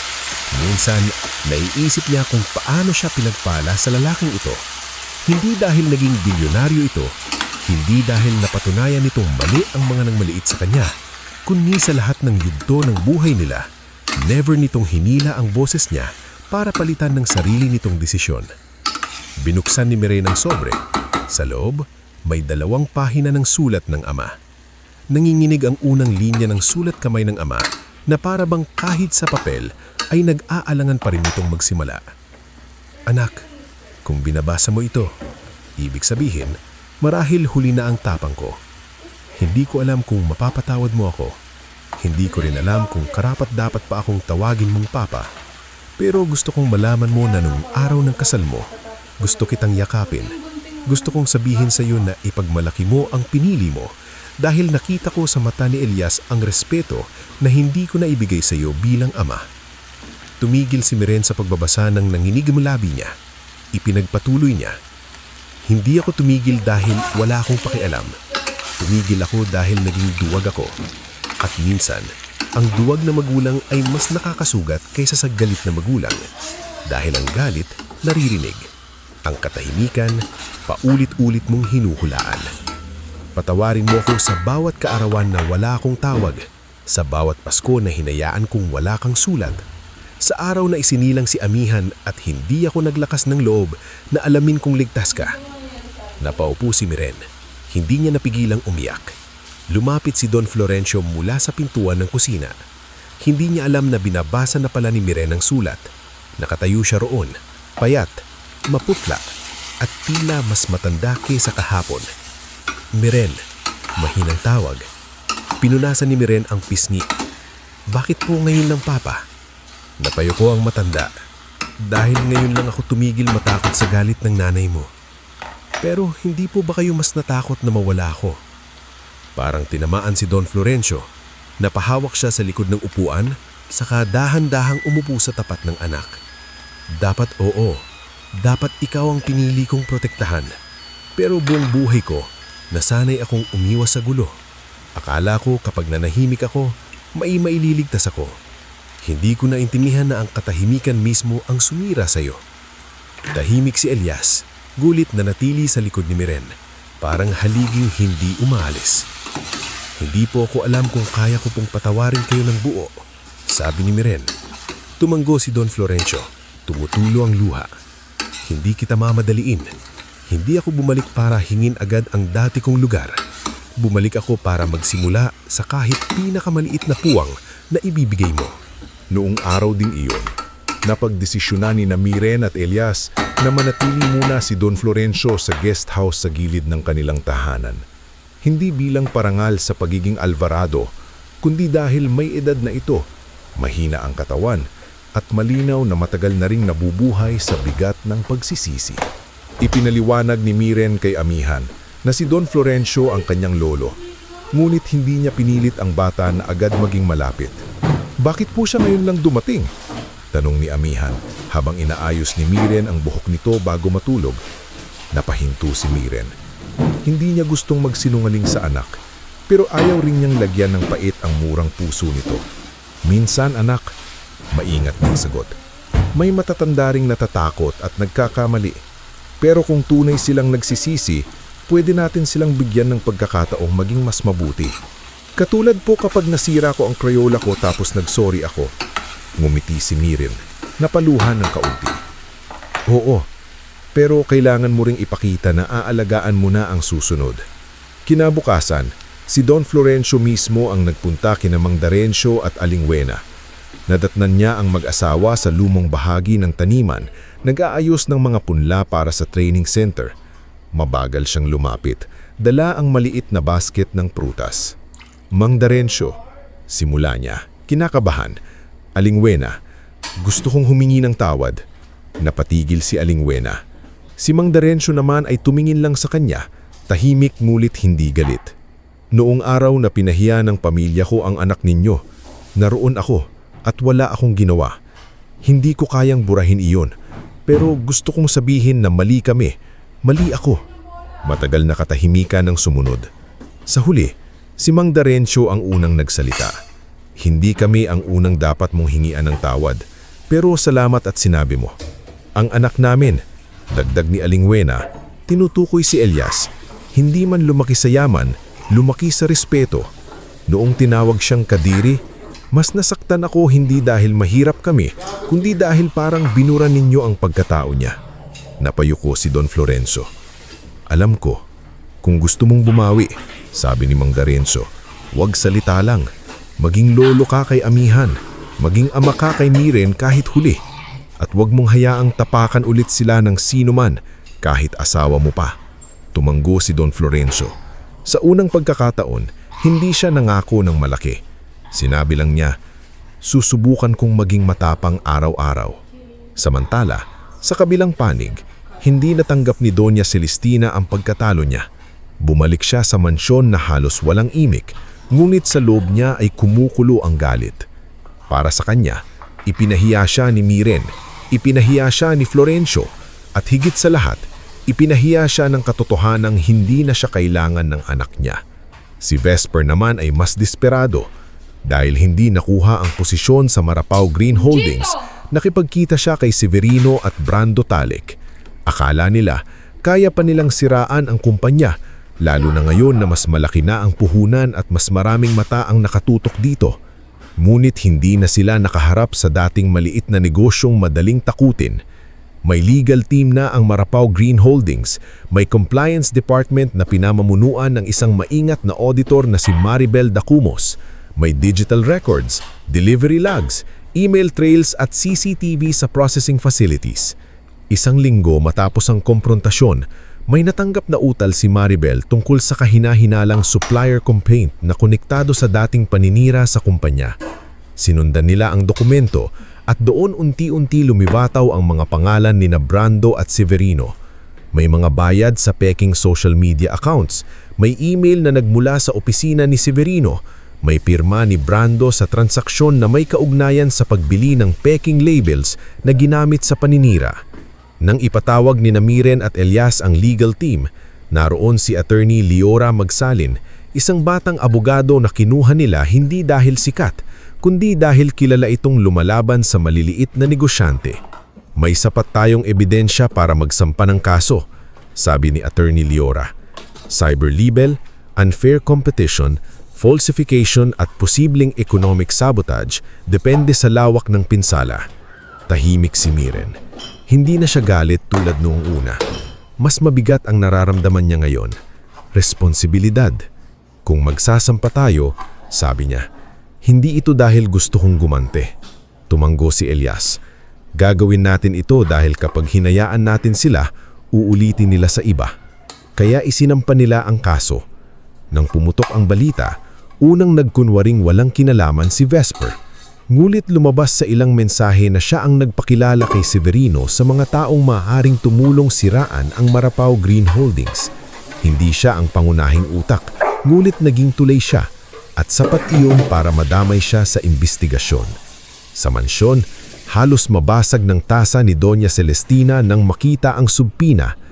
"Ito ang ginagawa ng kapatid mo," sigaw niya kay Vesper. "Kakasuhan ka niya? Kayo ang nagsabing kunin ko ang dapat sa atin." Sagot ni Vesper, nanginginig. "Kayo ang nagturo sa akin na huwag magpatalo." Natigilan si Doña Celestina. Gusto niyang sumagot pero walang lumabas na salita. Sa unang pagkakataon, nakita niya sa anak niyang si Vesper ang salamin ng sariling kayabangan. Isang taong lumaking naniniwalang ang mundo ay dapat yumuko sa apelyido nila. Lumipas ang mga buwan. Habang umuusad ang kaso, unti-unti ring buhonsak ang dating bilog ng mga kaibigan ng Alvarado. Ang mga taong dating dumadalo sa hapunan ni Doña Celestina ay hindi na sumasagot sa tawag. Ang mga kaibigang nag-aalok ng tulong noon ay bigla naging abala. Ang mansyon na dating simbolo ng kapangyarihan ay naging malaking bahay na puno ng katahimikan. Isang gabi, nakaupo si Doña Celestina sa lumang sala. Nakapatay ang karamihan ng ilaw upang makatipid. Sa mesa, nakalagay ang listahang dinala niya noon kay Miren. Lukot na ito ngayon, may bakas ng luha sa gilid, bagamat ayaw niyang aminin na umiyak siya. Binasa niya muli ang mga nakasulat. SUV, allowance, renovation, board seat. Wala roong, "Kumusta ka anak?" Wala roong, "Patawarin mo ako." Wala roong, "Gusto kong makilala ang apo ko." Doon siya unang napahigbi. Hindi malakas, hindi dramatiko. Tahimik lang, tulad ng paraan ng pagbagsak ng isang taong ngayon lang naunawaan na ang pinakamahalagang nawala sa kanya ay hindi lupa, pera o pangalan, kundi anak. Ilang linggo siyang hindi nagpakita kina Miren. Sa panahong iyon, sinubukan niyang gawin ng usang bagay na hindi niya nakasanayan. Tumulong ng walang kapalit. Palihim siyang nagpunta sa feeding program ni Solaya sa baryo. Sa una, ayaw siyang papasukin ng ilang volunteer dahil kilala ang pangalan niya. Ngunit sinabi ni Solaya, kung tutulong siya, hayaan natin. Pero dito, walang donya. Lahat nagbubuhat. Kaya sa unang pagkakataon, si Doña Celestina Alvarado ay nagbalat ng saging, naghugas ng plato at nag-abot ng pagkain sa mga batang hindi alam kung sino siya. Sa una, halata ang pakailang niya. Ngulit nang may isang batang nagsabing, "Salamat po, Lola." Napatigil siya. Hindi siya tinawag na Donya. Hindi siya kinatatakutan. Pinasalamatan lang siya. At kakaiba iyon sa pakiramdam. Makalipas ang ilang buwan, nagpunta siya sa bahay ni Miren. Wala siyang SUV convoy, wala siyang abogado, wala siyang folder. Isang simpleng sasakyan lang ang sinakyan niya. At pagdating sa gate, siya mismo ang bumaba. Nasa hardin si Miren noon, kasama si Amihan, nagtatanim ng maliit na puno ng kalamansi. Nakita niya ang ina sa gate. Tumayo siya, pinunasan ang kamay, at huminga ng malalim. "Ma," sabi niya. "Miren," sagot ni Doña Celestina. Matagal silang nagkatitigan. Sa unang pagkakataon, hindi mukhang reyna si Celestina. Wala siyang makapal na alahas, wala ang dating taas ng baba. May edad na siyang tingnan ngayon, pagod at parang natuto ang mga mata niyang tumingin sa lupa. "Wala akong dalang listahan," sabi nito, halos pabulong. Tahimik si Miren. "Wala rin akong hihingin." Lumapit si Elias mula sa gilid ng hardin. Nakita siya ni Doña Celestina at agad itong napayuko. "Elias," sabi niya, nahihirapan sa bawat salita. "Patawarin mo ako. Nung tinawag kitang kadiri, hindi ikaw ang pinakita kong marumi. Ako." Hindi gumalaw si Elias sa ilang segundo. May mga sugat na hindi nabubura ng isang sorry. Ngunit nakita niya sa mukha ni Celestina ang unang tunay na pagyuko. Hindi ko makakalimutan yon, tapat niyang sabi. Pero hindi ko rin hahadlangan si Miren kung gusto niyang magsimula kayong muli. Tumulo ang luha ni Celestina. Humarap siya kay Miren. Anak, sabi niya. At sa unang pagkakataon, walang utos sa boses niya. Pinili ko ang pangalan natin kaysa sa kaligayahan mo. Pinili ko ang sasabihin ng ibang tao kaysa sa iyak mo. Pinahiya kita nung araw na dapat pinakaproteksyonan kita. At nung naghirap ka, pinarusahan kita ng katahimikan dahil hindi mo sinunod ang gusto ko. Nangingilid ang luha ni Miren, ngulit hindi siya lumapit agad. Hindi ko po kayang bumalik sa dati, sabi niya. Tumandong si Celestina. Alam ko. Hindi ko rin hahayaang makapasok kayo sa buhay ni Amihan kung muli ninyong hahamakin ng mama kami. Alam ko. At hindi porket humingi kayo ng tawad ngayon ay mabubura na ang 5 taon. Napapikit si Celestina. Alam ko. Doon unang naramdaman ni Miren na baka totoo nga ang pagsisisi ng ina, hindi dahil umiiyak siya, kundi dahil hindi nito ipinipilit na tanggapin agad. Pwede tayong magsimula sa maliit, sabi ni Miren. Dumalaw kayo kung magpapaalam. Kausapin niyo kami ng may respeto. Huwag kayong mag-uutos, huwag kayong mangmamaliit, at kapag sinabi kong hindi, igagalang ninyo. Tumandong si Celestina habang umiiyak. Susubukan ko. Lumapit si Amihan, hawak ang maliit na punla ng kalamansi. Lola ba kayo ni Mama? Napatingin si Celestina kay Miren, humihingi ng permiso. Tumandong si Miren. Lumuhod si Celestina sa damuhan. Oo, apo, pero kailangan ko pang matutong maging mabuting lola. Inabot ni Amihan ang punla. Tulungan niyo po kaming magtanim. Napatakip ng bibig si Celestina. Hindi niya alam kung karapat dapat siya sa ganoong kasimpleng imbitasyon. Ngulit lumuhod siya sa lupa, sa tabi ng batang apo at sa unang pagkakataon sa buhay niya, hinawakan niya ang putik ng hindi nandidiri. Lumipas ang 2 taon. Hindi naging perpekto ang lahat. May mga araw na bumabalik ang dating tono ni Doña Celestina at agad siyang pinapaalalahanan ni Miren. May mga araw na nahihirapan si Miren na huwag maalala ang sinabi ng ina sa kapilya. May mga gabing umiiyak pa rin si Don Florenzo sa pagsisisi sa mga taong nasayang. Ngulit ang mahalaga, hindi na nila itinago ang totoo. Si Vesper ay humarap sa korte. Hindi man siya nakulong ng matagal gaya ni na Severino at Brando na napatunayang mas malalim ang papel sa pananabutahe, nahatulan siyang magbayad ng danyos at gumawa ng community service sa agricultural training programs. Sa una, labis ang hiya niya. Ngulit nang makita niya kung paano nagtatrabaho ang mga magsasaka, unti-unti niyang naunawaan ang mundong matagal niyang minamata. Hindi siya agad naging mabait. Hindi siya biglang nagbago na parang himala. Pero natutuhan niyang manahimik kapag wala siyang respeto na maibibigay. Si Severino at Brando naman ay tuluyang nawala sa mundo ng negosyo. Ang reputasyong matagal nilang ginamit bilang sandata ay sila rin ang binalikan. Hindi na kailangan ni Miren na gumanti. Ang katotohanan mismo ang gumawa noon. Samantala, ang Marapaw Green Holdings ay lumago pa, ngulit hindi nawala ang ugat nito. Nagkaroon sila ng training hubs sa 3 probinsya. Mas maraming magsasaka ang nagkaroon ng sariling kontrata, health benefits at edukasyon para sa kanilang mga anak. Si Arman ay nakapagpatayo ng maliit na bahay para sa ina. Si Solaya naman ay nagbukas ng scholarship program para sa mga batang anak ng magsasaka. Si Tia Ismeria naman, kahit madalas nang sumakit ang tuhod, patuloy pa rin nagbabantay sa financial reports at laging may paalala.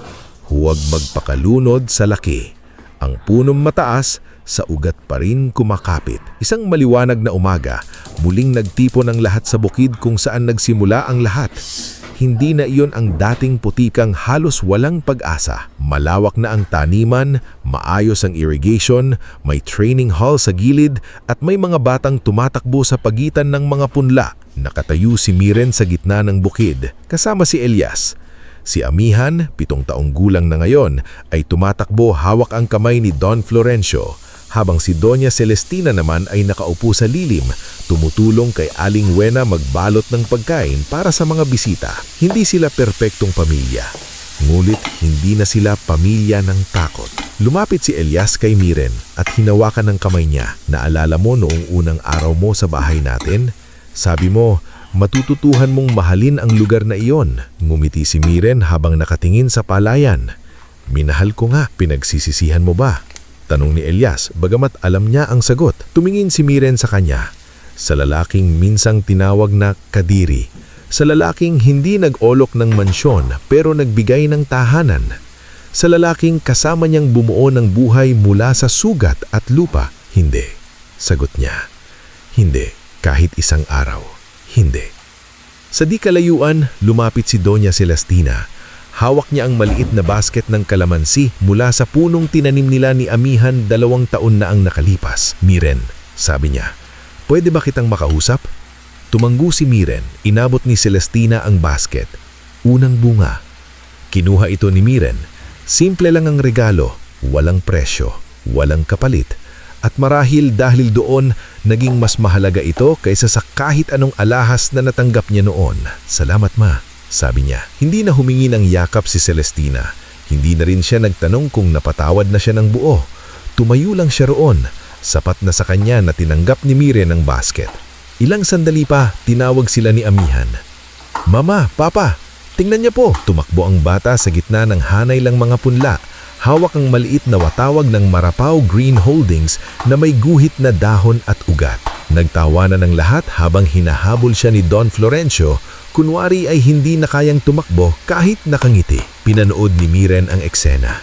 Ang ama niyang bumabawi, ang inang natututong yumuko, ang asawa niyang nanatiling matatag, ang anak niyang lumalaki sa mundong may hangganan, respeto at pagmamahal.